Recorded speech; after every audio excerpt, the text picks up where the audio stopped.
Bonjour. Donc, aujourd'hui, on va parler de Air Liquide ou l'Air Liquide. C'est une compagnie que j'aime bien. Après, on va se dire, mais qui n'aime pas Air Liquide? En fait, l'entreprise, je l'aime bien sur le plan opérationnel parce que la façon dont elle gère son business, ça se voit sur les chiffres. La façon dont elle gère bien son business, ça se voit sur les chiffres. Mais il faut également dire que si j'aime Air Liquide, j'aime également Linde et APD. Les trois grands groupes de ce secteur-là, les trois leaders, OK? Donc, toutes les trois mérite d'avoir une place dans votre watchlist. OK? Bon, aujourd'hui, on va parler de la compagnie, voilà. Au-delà des chiffres, même pas au-delà des chiffres, mais c'est un élément très important. Vous savez, quand on veut investir à long terme, ou bien quand on veut investir dans la qualité, ou quand on veut investir dans la croissance, déjà, je dis une chose, hein, tout ceci, ce sont juste des éléments, des sémantiques. C'est tout. Le but pour un investisseur, c'est d'acheter la qualité à bon prix. D'accord? Qu'est-ce que ça veut dire qualité? Qu'est-ce que ça veut dire bon prix? C'est ça qui nous intéresse. Qualité ici signifie acheter une entreprise qui a un avantage concurrentiel. Qu'est-ce que ça veut dire acheter une entreprise? Qu'est-ce que ça veut dire avantage concurrentiel? Soit elle a un brevet qui lui permet de vendre un produit à un prix, enfin, qui lui permet de fixer un prix et qui permet ici de maintenir les concurrents à distance parce qu'elle est peut-être la seule à exploiter ce brevet-là. OK? Ou bien, ça c'est un intangible. Ou bien c'est l'effet de réseau. L'effet de réseau, ça veut tout simplement dire que plus les gens utilisent ta plateforme, plus elle a de la valeur. Pensez aux entités comme Meta, Google, etc. S'il n'y avait que 3 personnes qui utilisaient Google Search, ça n'aurait pas une si grande valeur aujourd'hui. Ou bien YouTube. OK? Parce qu'il y a des concurrents de YouTube qui existent. Pensez à Dailymotion. Dans le cas de Air Liquide, donc quand on parle de qualité, oui, on peut voir ça avec le ROE, le ROIC, machin truc. Disons même le ROIC, tu vas te dire, oh, quand le ROIC est supérieur à 10, ça veut dire qu'on a un avantage concurrentiel. Je pourrais même vous montrer que ce n'est la majeure partie. Oui, on va se dire oui. Mais il y a toujours des nuances. Une entreprise qui fait beaucoup d'acquisitions peut avoir un ROIC très peu élevé, pourtant elle est qualitative. C'est pour ça que moi, je vous encourage, au lieu de vous limiter au ROIC pour dire que non, on a un avantage concurrentiel, machin truc, commencez par les marges. Si vous constatez qu'une entreprise, je dis bien, si vous constatez qu'une entreprise qui vous intéresse a un revenu stable, des marges brutes stables, des marges opérationnelles stables, il y a sans doute un avantage concurrentiel. Vous vous souvenez, la chanson, le, le, le- une entreprise, le premier niveau de pricing power, c'est la stabilité des marges. Le deuxième niveau, c'est faire croître ces marges-là. OK? Par exemple, si je prends ce business-ci et que la marge brute diminue, ça ne veut pas forcément dire que l'avantage, il n'y en a pas. Il n'y a pas d'avantage concurrentiel. Parce qu'il faut coupler cette information-là avec quoi? L'EBITDA. OK? L'EBITDA, ce n'est pas synonyme de bénéfice, mais ça nous permet d'avoir une vue une vue d'ensemble de la partie opérationnelle du business. Et on peut voir ici que l'EBITDA reste en croissance. Donc, si l'EBITDA reste en croissance alors que la marge brute diminue, il n'y a pas de problème. OK? Donc, mais si l'EBITDA si l'EBITDA décroît alors que la marge brute décroît également, ça c'est un problème. Bref, je suis là aujourd'hui pour parler plus d'avantages concurrentiels. C'est quoi l'avantage concurrentiel d'Air Liquide? C'est la question que j'aimerais à laquelle on réponde aujourd'hui. Réellement, pour une entreprise pareille dans le segment industriel, si on vous dit que ça c'est une commodité, ça là, c'est pas un business où, en réalité, c'est un business, comment on dit ça? À la base, ce business, c'est difficile de fixer le prix quand vous êtes tout petit. Parce que ça coûte cher. Les barrières à l'entrée sont élevées également. Enfin, c'est un business avec une intensité, qui a une très grosse intensité capitalistique. C'est la raison pour laquelle ce n'est pas un business facile. OK? Mais ces trois entreprises qui sont Air Liquide, Linde, etc., ont réussi à dégager des marges très élevées dans ce secteur d'activité parce que c'est un secteur qui a une particularité. Ils vendent un produit qui est indispensable pour la fabrication de certains produits. Enfin, pour le fonctionnement de certaines usines. OK? Et donc, dans ce cas, quand on ouvre peut-être une sidérurgie quelque part dans votre zone, on a besoin de, de produits provenant ici. On a besoin de gaz industriel. Sinon, l'usine ne fonctionne pas. Donc, c'est une nécessité. Maintenant, le gaz industriel, est-ce que ça représente un coût énorme dans le processus de fabrication? Ça, c'est une bonne question. Hein. Je pense à ça comme ça. C'est une question à laquelle vous devez répondre. Parce que si ça ne représente pas un coût énorme, ça veut tout simplement dire qu'on a un potentiel ici probable d'augmentation de prix. En tout cas, une continuité au niveau de l'augmentation des prix. Bref, disons que je n'ai pas le temps, j'arrive chez moi, je ne connais pas Air Liquide, etc. J'ai envie d'aller plus loin, ou bien je ne connais pas Air Liquide au-delà des chiffres. Il paraît que les marges sont belles, les marges sont bien, etc. Bon, je prends mon prompt, ok, le prompt que vous pouvez retrouver dans la bibliothèque de prompt ici, qui est à votre disposition, en description de la vidéo. Il y a une partie gratuite, d'accord? So, je vais lancer celui qui parle d'avantages concurrentiels. Et attention, ça reste à titre, c'est juste de l'information, et donc il va falloir que j'aille décortiquer cela en recherchant les mots-clés. Par exemple, ici, on me dit quoi? On a deux types d'avantages concurrentiels. Un, coût de changement. Deux, production à faible coût. Maintenant, pourquoi coût de changement? Je viens ici.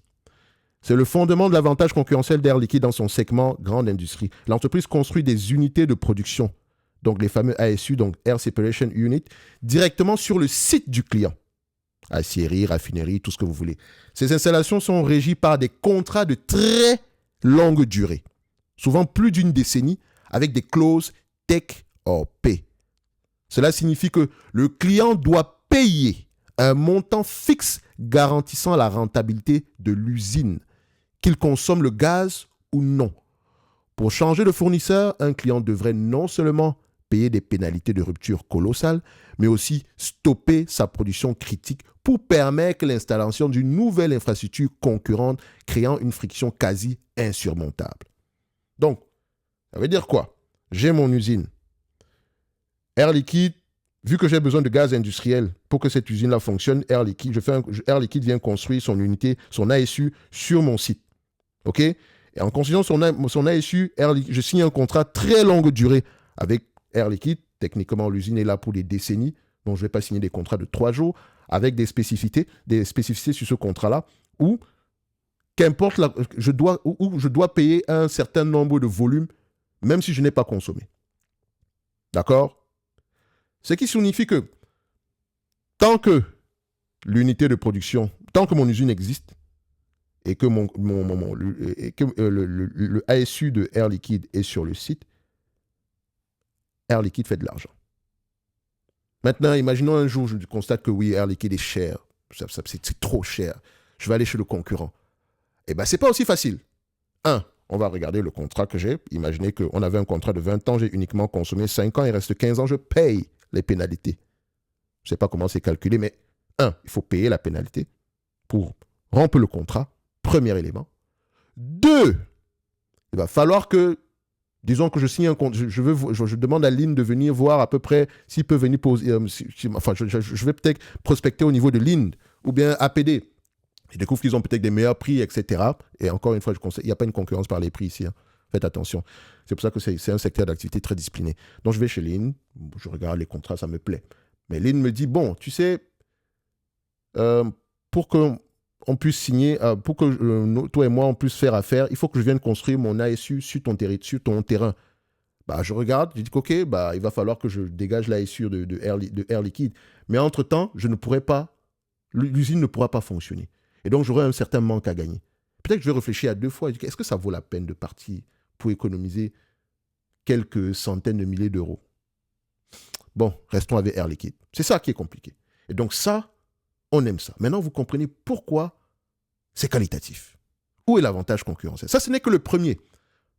Et donc, quand vous allez dans les rapports annuels, par exemple, l'application qu'on appelle Quarter, je vous ai toujours dit, cette application-là, le Quarter, c'est qui? Je vais encore le montrer ici. On va faire simple, comme ça. Quarter. Voilà. On va fermer ça. Et voilà. Si vous n'avez pas encore téléchargé cette application, allez-y. Je n'ai pas d'affiliation ni quoi que ce soit. Mais en tant qu'investisseur, c'est l'une des meilleures sur le marché. En tout cas pour les individuels, pour les particuliers. Parce que sur Quarter, en fait, vous pouvez rechercher par mots-clés directement dans les transcriptions ou bien dans les conférences calls. Donc, vous allez rechercher les mots-clés Take or Pay. Par exemple, là, sur mon téléphone, je peux prendre Air Liquide, je vais regarder Take or Pay. Je suis sûr que je vais trouver au moins une occurrence. OK? Ensuite, vous cherchez contrat en anglais, ou bien vous cherchez ASU, vous cherchez switching cost, toujours sur Air Liquide. Je suis sûr que vous allez trouver des occurrences. Et comme ça, ça vous permet de pouvoir vérifier l'information. Parce que oui, c'est bien écrit investir avec l'IA, mais on ne s'abandonne pas à l'IA. Ce n'est qu'un assistant. Il vous fournit une réponse dépendamment de la structure que vous lui avez donnée pour la réponse. En se basant sur, en respectant les garde-fous que vous avez mis dès le départ. Parce que comme je dis, oui, tout le monde utilise ChatGPT, mais on l'utilise mal. Quelqu'un va aller dire ici que oui, donne-moi là, c'est quoi l'avantage concurrentiel d'Air Liquide? Ok, c'est bien, peut-être que ça pourra te donner une réponse, mais est-ce qu'elle sera aussi qualitative que celle-ci? Je ne sais pas. Bref, j'ai les informations qui comptent. TCORP, durée de contrat, ok, taux de rétention. Donc, ce sont des éléments que je vais aller rechercher. Très important pour moi. Ça, c'est le premier avantage concurrentiel. Donc là, on est sorti des chiffres. Quelqu'un va te dire, non, j'achète des entreprises qui ont au moins un ROIC de 15%. Vous pensez que toutes les industries ont des ROIC de 15%? Non, il y a des industries, 10%, c'est très bien. 7%, c'est extraordinaire même dans certaines industries. Donc faites attention. Les chiffres, il faut toujours les voir de deux manières. OK? Ça vous donne une idée générale, mais ça ne confirme rien du tout. Ensuite, on a un intangible, bon, il est présent, etc. La marque, blablabla, blablabla, machin, truc, bof. En fait, après, l'effet de réseau, bon, c'est également, c'est bien, mais c'est le low cost qui m'intéresse. Lui, il est présent. Souvent décrit comme échelle efficiente, donc le marché des gaz industriels est un oligopole naturel car la taille du marché dans une région donnée ne supporte souvent qu'une seule usine rentable. C'est un peu comme le ciment. C'est pour ça que j'étais très confiant avec Vicat. Les cimenteries, généralement un monopole naturel. Donc, une fois que Air Liquide établit une usine ou un pipeline dans une région, elle atteint le coût de livraison le plus bas. Donc, les concurrents ne peuvent pas répliquer cette structure de coût sans sécuriser un volume similaire de clients. Donc, quand on dit encre, c'est un peu comme encore, parce qu'en fait, le prompt, il va penser en anglais. Donc, c'est un peu comme vous voyez quand vous allez dans un centre commercial. Dans un centre commercial, il y a toujours ce qu'on appelle un encore. Donc, il y a un magasin qui est uniquement là pour ramener le plus de monde possible. Généralement, ce sont des grocery stores, donc des épiceries de grande surface. Ils payent généralement un loyer moins élevé parce qu'ils ramènent beaucoup de monde. Ils ramènent beaucoup de monde, pourquoi? Parce qu'ils ils vendent des produits consommés tous les jours. Vous allez arrêter de manger un jour. Donc, vous allez voir que généralement, dans les centres commerciaux, il peut y avoir des encore. Donc, on a besoin de clients similaires, donc des clients de base qui nous permettent, je ne dis pas qu'ils payent moins cher, non, pas du tout. Donc, qui nous permettent de grainer un volume élevé afin qu'on soit rentable. Parce qu'il faut un certain niveau de volume pour commencer à être rentable. C'est très important. Donc, l'excellence opérationnelle d'Air Liquide se traduit par des économies d'efficacité structurelle massives chaque année. Donc, l'économie de coût même, c'est au cœur même de la stratégie d'Air Liquide. Ils doivent avoir les coûts de production les plus bas. Comme ça, les marges vont avoir tendance à être de plus en plus élevées. Donc, on joue sur les deux côtés. Coût de changement, switching cost. Et les meilleures entreprises ont généralement deux avantages concurrentiels. Bref, voilà à peu près ce qu'on peut dire au niveau des avantages concurrentiels. Donc, maintenant, vous savez à peu près où est-ce que ça peut se situer. Maintenant, qu'est-ce qu'il nous reste à faire? Double vérification. Maintenant, imaginez que je ne connais pas cette industrie. Je lance mon prompt ici.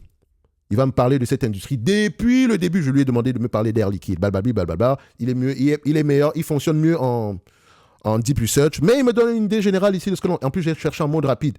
Donc, je m'attends à quelques coquilles, mais ça ne me dérange pas. OK?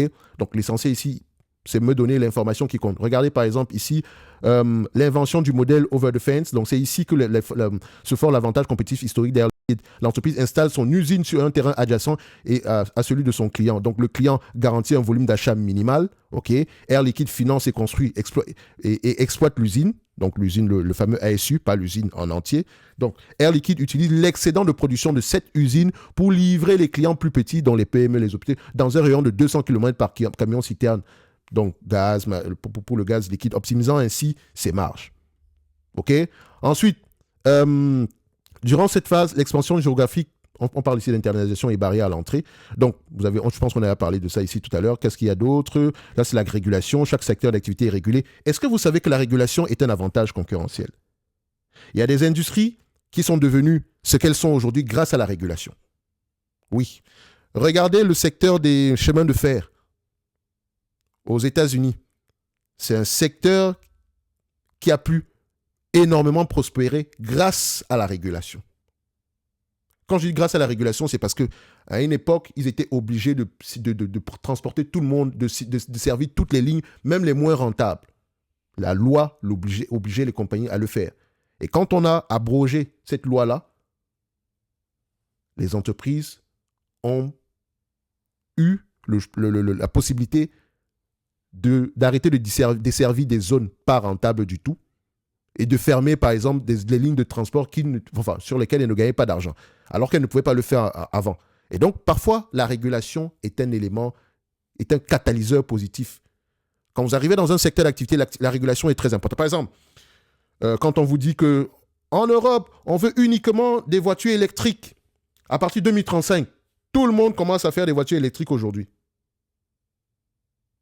Mais après, quand on abroge la loi en question, parce que les Chinois sont bien plus forts, plus rentables, ils vont inonder le marché européen, il ne faut pas l'oublier. Quand on abroge cette loi-là, ou bien quand on prolonge, au lieu de 2037, ça sera peut-être 2065, le temps ici de donner la possibilité aux compagnies européennes d'être rentables, d'être compétitifs sur le plan des voitures électriques ici, techniquement, ça permet à celles qui vendent encore des voitures à essence de continuer à prospérer. Parce que c'est dans ce domaine-là qu'elles sont encore... qu'elles ont encore les coûts de production les plus bas. Parce que le secteur automobile, c'est avoir les coûts de production les plus bas. Oui, la voiture est belle, etc. Mais si vous arrivez à produire à bas coût, c'est également une bonne chose. Oui, la marque est intéressante. Vous pouvez également fixer un prix élevé. Mais c'est généralement un marché, c'est une commodité. OK? Donc, la régulation peut être un avantage, comme un inconvénient également. C'est pour ça que, dépendamment de l'industrie dans laquelle vous êtes, il faut toujours être au fait des différentes régulations. OK? C'est important. Ne négligez pas cette partie-là. Hein. Vous allez me dire, ouais, mais ça fait beaucoup d'informations. Non. Tu veux perdre de l'argent ou tu bien tu veux gagner de l'argent? Tu préfères quoi? Donc, si tu décides de faire du stock picking, c'est un élément à prendre en considération. De toutes les façons, tu as ce prompt qui te permet de savoir que la régulation, il ne faut pas l'oublier. C'est un rappel supplémentaire. Ensuite, ici, on parle ici d'avantages concurrentiels, barrières à l'entrée, effet de densité, coût de commutation, voilà, même chose. Bref, il vous parle de l'industrie en 7 chapitres, de manière générale. Ça vous permet de mieux comprendre cette industrie-là. OK? Mieux comprendre. Donc, de la genèse à aujourd'hui, en passant par les chocs et la régulation. Une fois que tu es à l'aise sur la genèse de l'industrie, comment est-ce qu'on a fait pour arriver où on est aujourd'hui, comment est-ce qu'on développe un avantage concurrentiel, comment est-ce qu'il peut mourir, est-ce qu'on a déjà eu des exemples par le passé, à quoi ressemble l'entreprise aujourd'hui, tout ce qui te reste à faire, c'est le suivi. Et le suivi à chaque conférence call, qu'est-ce que tu fais? Tu prends les transcriptions, tu viens, tu les poses. Air Liquide, dernièrement, ils ont dit quoi? Résultats financiers, blablabla, blablabla. Voilà. Les questions qui ont été posées, elles sont là. Ça, c'est le résumé du conference call. Hein. Ça m'a pris 2 minutes. Les guidance, la direction a confirmé ses guidance de 2025 affichant une visibilité positive malgré la volatilité des marchés, confirmant ses objectifs annuels. Contribution des démarrages. Donc, l'objectif de contribution au chiffre d'affaires est confirmé à au moins 310 millions d'euros, donc supplémentaires. C'est une bonne chose. Taux d'imposition, le taux d'effectif d'imposition pour 2025 est attendu aux alentours de 26%. Tendance du T4, le quatrième trimestre ici devrait être supérieur au troisième, soutenu par une dynamique continue aux Amériques et des effets de base favorables. OK. Donc, ça veut dire qu'on s'attend à un certain optimisme sur les trimestres à venir. Donc, il ne serait pas surprenant d'avoir de bons résultats. Mais attention, le T4 n'est pas encore arrivé, il peut avoir une surprise, etc. Quels sont les thèmes récurrents pendant les questions? La discipline sur les prix, l'accélération des gains d'efficacité structurelle et la transition énergétique comme vecteur de croissance industrielle. Les enjeux et les préoccupations, vous les avez ici. Ensuite, qu'est-ce qu'on a? La conclusion de manière générale. Juste celle-ci, ça peut te donner une idée générale de ce qui s'est passé pendant ce trimestre. Tout ce qui te reste à faire maintenant, c'est la double vérification. 3 minutes. Donc, quand on va parler d'Air Liquide, on sait que on peut avoir la genèse d'où est-ce que cette industrie-là est née, comment est-ce qu'elle s'est retrouvée, pourquoi est-ce qu'elle ressemble à ce qu'elle ressemble aujourd'hui, enfin, pourquoi est-ce qu'elle a cette structure-là aujourd'hui. Parce qu'avant, dès qu'on a fait beaucoup d'acquisitions, etc., comment est-ce que 3 entreprises ont pu détenir plus de 70% des parts de marché? C'est une question qu'il faut se poser. Jeu d'acquisition, etc. Bref, c'est important. Pourquoi est-ce qu'on pense qu'on a un switching cost? Contrat à long terme. Difficulté pour un client ici de changer parce que ça va nécessiter ici la mise sur pause des usines. Et une usine ne se redémarre pas comme si on appuyait sur le bouton, on éteignait, on allumait, éteindre la lumière, comme un interrupteur, on va le dire comme ça. OK? Non. Ça prend du temps. Vous n'avez pas appuyé sur un bouton et ça redémarre. Non. Ce n'est pas comme ça que ça fonctionne. Moi aussi, au début, je pensais ça. Je vous assure, moi, je pensais juste quand on ferme l'usine, on va arrêter l'usine pour quelques mois ici pour la maintenance. Je pensais juste qu'il fallait juste appuyer sur un bouton pour que ça redémarre. Non, ça prend quelques semaines. On va le dire comme ça, au bas mot. Après, disons quelques jours. Hein. Peut-être que c'est nouveau maintenant, etc. Bref. Il faut être au fait des industries. Il faut comprendre comment est-ce que l'industrie fonctionne. Et ce qui est bien sur Air Liquide, c'est qu'il vous parle de l'industrie même de manière générale. Généralement, dans tous les rapports annuels, ils ont des informations à ce niveau-là. Donc, parfois, même vous cherchez des analyses sectorielles, etc., alors que parfois les entreprises les présentent. Les compagnies pétrolières le font. Je pense que Air Liquide, Linde et APD également. En tout cas, je pense que Air Liquide le fait. Parle de l'industrie de manière générale. C'est important. Donc, quand quelqu'un va te dire, non, j'aime Air Liquide parce qu'elle distribue un dividende depuis 400 ans, elle distribue des actions gratuites, etc. Les actions gratuites, on peut y revenir un jour. Hein. Moi, j'aime pas les actions gratuites. Je vous dis la vérité. Pour moi, je pense que ça sonne mal dans mon cerveau. Action gratuite. C'est un dividende déguisé, certes. Et vous ne voyez pas la dilution parce que le bénéfice net augmente de plus en plus. Mais si on n'avait pas émis de nouvelles actions, vous aurez eu plus que ça.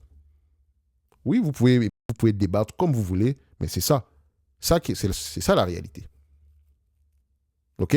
Bref, ça reste une entreprise très bien gérée. Donc, quand quelqu'un va te dire maintenant, ouais, Ricky, c'est une entreprise qualitative, pose-lui la question pourquoi? Parce qu'elle distribue un dividende, les actions gratuites. Du coup, mais c'est pas comme ça qu'on pense en termes de business. C'est quoi l'avantage concurrentiel? Comment ça s'appelle? Comment on appelle cela? Comment est-ce que ça se matérialise? Bon, il va penser que vous avez trop travaillé, pourtant vous allez juste demander à l'IA en posant la bonne question. C'est ça qui est important. N'oubliez pas, en description de la vidéo, vous avez le lien vers les prompts gratuits que je vous propose. OK? Pour ceux qui veulent aller plus loin, vous aurez également le lien nécessaire. Et si vous avez des questions, vous avez le Club Top Invest qui est là. Maintenant, passons à l'analyse quantitative, la partie la plus facile. Est-ce qu'on va me perdre le temps ici à faire du oui, marge, machin, truc? Vous savez que Air Liquide, ça va, hein? Ça va. Donc, qu'est-ce que je vais faire? Combien de fois les bénéfices je vais payer pour ce genre d'entreprise? Bon, tant que ça monte, est-ce qu'on a, et qu'on a à peu près enfin, je dis tant que ça monte, et qu'on a à peu près comment on appelle ça? Des bénéfices en croissance à double chiffre, on peut s'attendre que 20 et 25 fois les bénéfices. 20 et 25 fois. Idéalement, à partir de 20 fois les bénéfices, ça commence à m'intéresser. 25 fois, ce que je suis, c'est la partie optimiste. Il faut toujours avoir plusieurs scénarios. De base, optimiste et pessimiste. Mon pessimiste, peut-être, c'est 15 fois les bénéfices en sous-entendant que la croissance estimée ici n'arrive pas et qu'on revienne sur une entreprise plutôt mature, mais qu'on arrive à garder les marges. J'appelle que ça mon raisonnement pessimiste. Donc, je l'achète à au moins 100. Je ne l'achète pas à plus de $100. Quelqu'un d'autre va te dire, oui, vu la croissance attendue, les nouvelles unités ici, donc on aura à peu près, il y a de grandes chances que cette compagnie, avec son pricing power, il y a de grandes chances que cette compagnie continue à délivrer des bénéfices nets de plus en plus élevés. Disons de l'ordre de 5 à 7%. Donc, elle pourrait mériter 20 fois les bénéfices. L'autre va te dire 25 fois les bénéfices. Qui a raison, qui a tort? C'est parfois ça la beauté de l'évaluation. En fait, ce qui vous permet d'être confiant avec l'évaluation, c'est la compréhension du business. On ne veut pas forcément... Je peux mettre 40 fois les bénéfices ici. Ça sera sous-évalué, n'est-ce pas? Mais qui va payer 40 fois? Qu'est-ce qui me garantit que demain, on va payer 40 fois les bénéfices? Et il ne suffit pas de dire non, 20 fois les bénéfices, 40 fois les bénéfices. Non, c'est un rendement. Est-ce que vous pensez qu'une entreprise pareille mérite s'échanger à 25 fois les bénéfices? 4% de rendement. Est-ce que vous pensez? Moi, je pense que oui. Pourquoi? Contrat long terme, switching cost. OK? Taux de rétention très élevé, coût de production bas. Et fourniture d'un produit essentiel pour le fonctionnement des usines. Tu veux quoi? Des investissements faciles. On s'assoit, on achète juste au bon prix. Donc, à l'époque, Air Liquide s'est négocié une vingtaine de fois les bénéfices. Depuis quelques années, on a un re-rating. OK? Maintenant, c'est 25 fois et plus. Parce qu'il me dit qu'on va rester à 25 fois jusqu'à la nuit des temps, jusqu'à la fin des temps. Donc, Air Liquide, pour moi, je ne l'achèterai pas à plus de $160. Ça, c'est mon prix. 160 €. Je ne prendrai même pas en considération la dette parce que je pense qu'elle est bien gérée. Il n'y a pas de dette. La dette ici, disons, elle est insignifiante de manière générale. On va vérifier ça. Elle a quoi? 18 $ de dette nette, alors que c'est quoi? C'est 2 ans, 2 ans et demi de bénéfices nets par là. Bon, par rapport aux bénéfices nets attendus en 2027, et ça reste un business prévisible. OK? So, je peux l'acheter à 20 fois les bénéfices, je ne prends pas en considération la dette. 25 fois, je vous avoue que moi, je suis mal à l'aise. Mais en réalité, tant que les gens veulent payer 25 fois les bénéfices sur cette entreprise, et elle le mérite, pour dire la vérité, les marges sont stables, etc., tant mieux. Mais vous devez avoir une marge de sécurité. Aujourd'hui, je vais faire simple. $201 l'action, donc 25 fois les bénéfices de 2027 ici, et la croissance s'arrête pas en 2027. Attention, on fait moins 18 $ l'action de dette nette, ça donne à peu près 183 €. Tu pourrais me dire que l'entreprise est, disons, 183 € correctement évaluée ici. OK? Ce n'est pas l'opportunité du siècle non plus. Mais attention, attention, attention.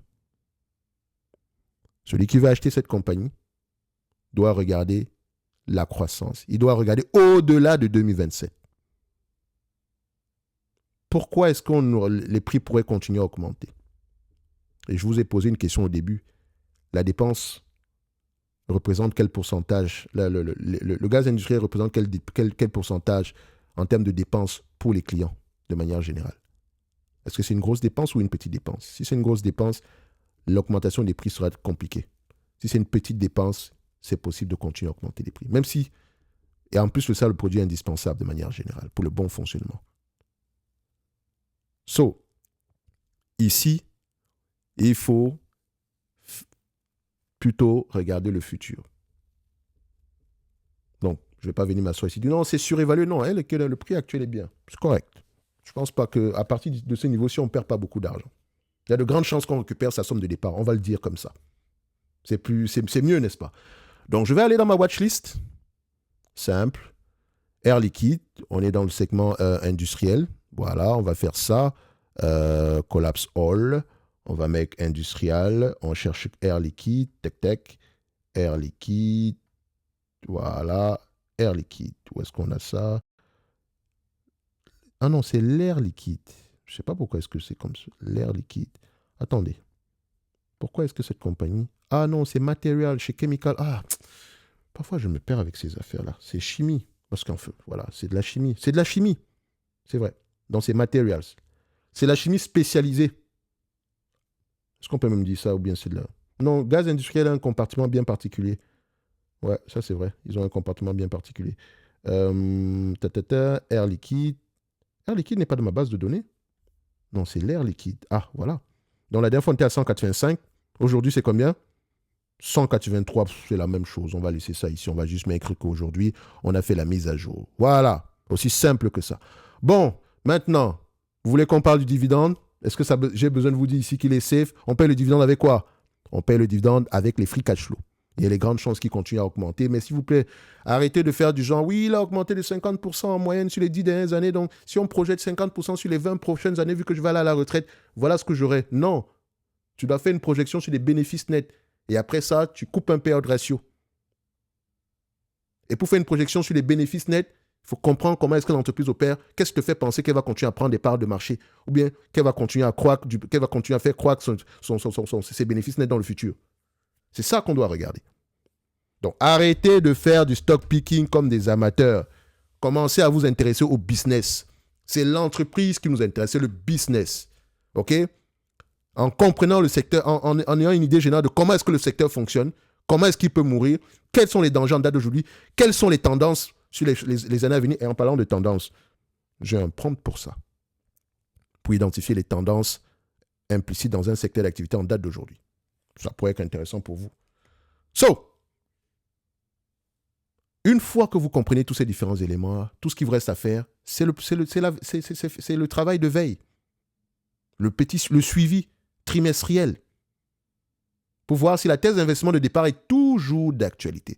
Mais tu ne vas pas t'asseoir et dire que non, Air Liquide, je l'achète parce que le dividende augmente, parce qu'elle distribue des actions gratuites. Ça, c'est quoi ça? Ça, c'est le niveau de réflexion court moyen 2. Et c'est déjà une bonne chose. Hein. Achète déjà, se baser sur les chiffres, c'est pas mauvais. Mais tu vas voir une chose qu'à long terme, c'est pas ça qui te permet de garder une action pendant très longtemps. OK? Parce que par exemple, quelqu'un qui l'a acheté à ce niveau, à 186 €, une fois que ça se retrouve à 160 €, ça fait moins 15%, il commence à paniquer. Oh, est-ce que c'est le moment de vendre? Pourquoi est-ce que ça baisse, frère? Est-ce que tu as vu ici que le prix augmente en ligne droite? C'est une courbe, non? C'est une variation. Tac, tac, tac, tac, tac, tac, jusqu'ici.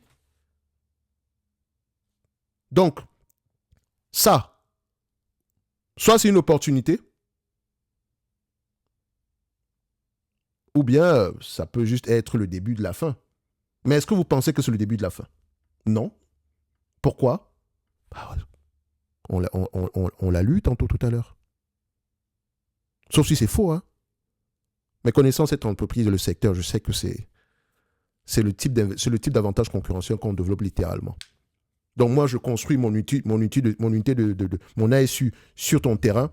Tu signes un contrat avec moi pour acheter du gaz indispensable à ta production.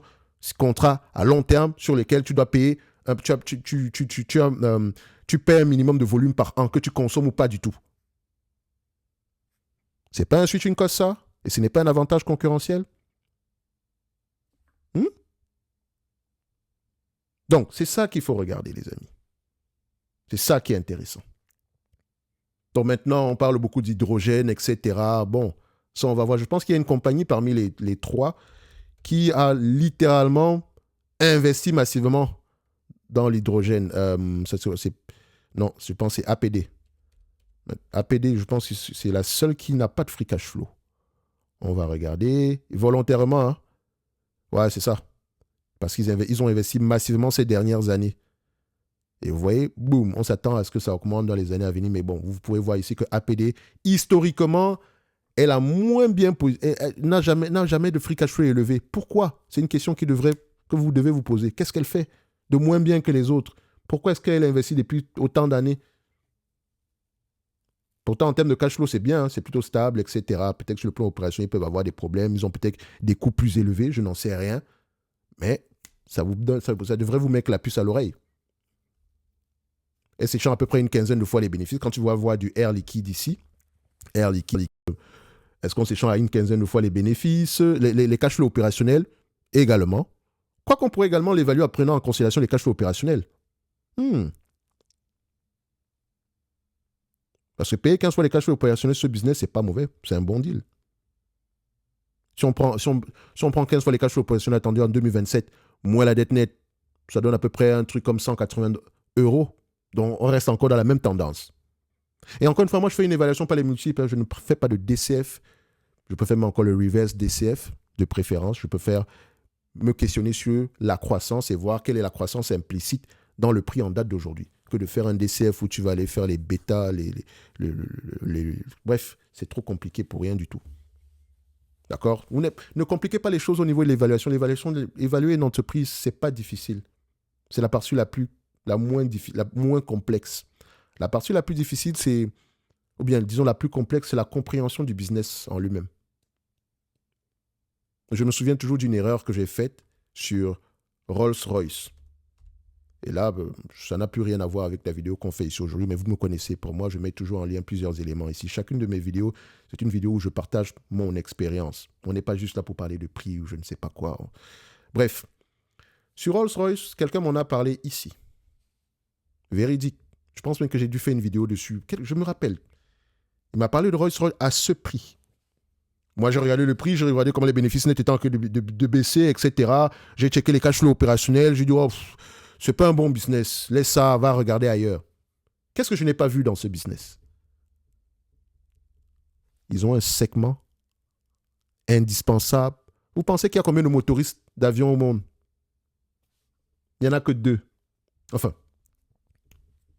il y a 2 dominants, on va le dire comme ça. Rolls-Royce et General Electric. Enfin, le General Electric avec, je pense, Safran. Ouais, je pense Safran et General Electric. Ils ont une joint venture pour les moteurs d'avion. C'est tout. Et la demande, les carnets de commandes sont pleins pour les avions, n'est-ce pas? Les avions commerciaux. On a des carnets de commandes avec le niveau de production actuel, il va falloir à peu près une dizaine d'années pour satisfaire cette demande-là. Vous imaginez? Et donc, on a un motoriste qui n'est pas rentable.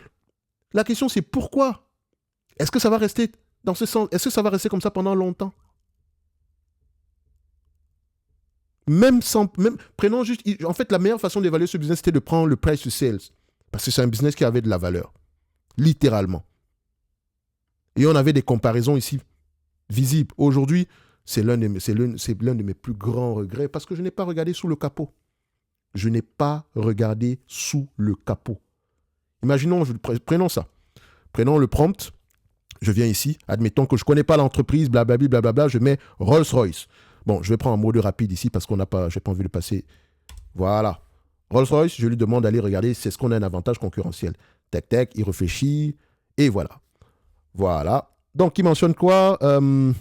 Switching cost, intangible asset. Moi, ce qui m'intéresse, c'est intangible. Enfin, commençons par le switching. Rolls-Royce Power, modèle, Industry Gold Standard. Pourquoi? Avion, Aerospace Operating Margin, OK. Long-term agreement avec les contrats long-terme, ici 20 à 25 ans, par rapport aux avions, la durée de vie d'un avion. Donc, je sais que c'est en anglais, je vais le mettre en français, simple. Je préfère le mettre en anglais parce que généralement, ça réfléchit mieux en anglais. Mais bon, vous faites ce que vous voulez, vous pouvez le mettre en français également, c'est la même chose. Donc, voilà. C'est le cœur du mot ici. Rolls-Royce est une fois qu'une compagnie aérienne choisit un moteur de la gamme Trent pour les avions gros porteurs, elle s'engage sur des contrats de service à long terme d'une durée de 20 à 25 ans. Le coût pour changer de motoriste est exorbitant. Il faudrait remplacer l'avion entier ou subir des coûts de recertification et de maintenance massifs. Donc la stratégie actuelle de Commercial Optimization a permis de renégocier ces contrats pour rendre plus rentables parce qu'on avait des contrats qui n'étaient pas rentables. Après, on a un entendu, c'est le savoir-faire technologique de la compagnie. Vous pensez qu'on se lève le matin pour faire un avion? OK? Donc, juste ces 2 éléments, s'il aurait pu me mettre la puce à l'oreille, peut-être que j'aurais fouillé plus que ça. Je me serais dit, oh, cette compagnie-là, c'est quoi le problème? Pourquoi elle n'est pas aussi rentable? Je me suis oh, les contrats, est-ce que les contrats ne sont pas rentables pour eux? Est-ce qu'ils peuvent renégocier? Oui. Pourquoi est-ce que je pense qu'ils peuvent renégocier? Parce que techniquement, la compagnie avec laquelle ils font affaire, les entreprises avec qui elles font affaire présentement ont besoin de ces avions-là. Et donc, si moi je ne suis pas rentable, alors que je te vends des éléments indispensables pour ta production, si je décide de ne pas vendre, je bloque littéralement ton programme. Donc, il est dans ton intérêt que moi je sois rentable. Bête, réflexion niveau primaire. Est-ce que ça va prendre du temps? Oui. Est-ce qu'ils l'ont déjà implémenté? Est-ce qu'il y a des nouvelles positives? On regarde les rapports, qu'est-ce qu'ils te disent dans les conférences calls, etc. D'accord? Donc, on a raté peut-être probablement 1 fois 15. C'est pour ça qu'aujourd'hui, je préfère regarder sous le capot, les amis. C'est mieux. Bon, maintenant, je ne vous ai pas dit que ça vaut ça. Hein? Non, moi. Mais il est préférable de regarder sous le capot. Qu'est-ce qui se passe? C'est quoi l'avantage concurrentiel? Quel est son nom? Comment est-ce que cet avantage concurrentiel-là fonctionne en date d'aujourd'hui? OK? So, je vais vous laisser là. La vidéo était longue. Je ne sais même pas combien de temps on a fait sur cette vidéo-ci. Mais bon, j'espère que vous avez appris quelque chose. D'accord? Je n'ai pas envie j'espère ne pas vous avoir dégoûté du stock picking. Le stock picking, c'est magnifique. Intellectuellement réjouissant. Et en plus de ça, on peut gagner de l'argent. Mais, pour mettre toutes les chances de notre côté, investissons sur les entreprises qu'on comprend. Achetons-les à bon prix. Et faisons le suivi nécessaire. Bon, je n'ai même pas parlé de qualité ni quoi que ce soit. Et encore, comme je l'ai dit, il y a quelque chose que j'aimerais que vous alliez regarder. C'est une vidéo. Je ferai une, de toute façon, je ferai une vidéo dessus. Parce que c'était très intéressant. C'était un podcast de manière générale. Mais bon, je vais m'arrêter là. Bon, on se retrouve derrière, d'accord? Pour ceux qui veulent adhérer au school, il est là. Vous avez des questions ici, c'est dans le school.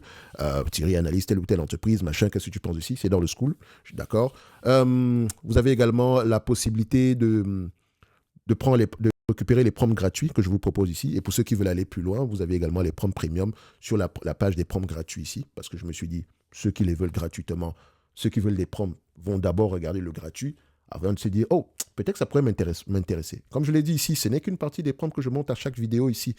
Et le prompt ici ne remplace pas le jugement. Ça me donne une information que je vais aller double vérifier pour renforcer ma conviction. D'accord? Et comme je dis, plus vous comprenez un business, mieux c'est à long terme pour vous. Posez-vous les bonnes questions, vous aurez les bonnes réponses. Si vous posez les mauvaises questions, vous aurez toujours les mauvaises réponses. Un PER élevé, ça ne veut pas forcément dire que l'entreprise est surévaluée. Un PER bas, ce n'est pas forcément dire que l'entreprise est sous-évaluée. Il y a toujours des nuances. C'est le business qui compte. Pensez business. D'accord? Bref, un like, un abonnement et bienvenue à ceux qui vont nous rejoindre. Bye bye.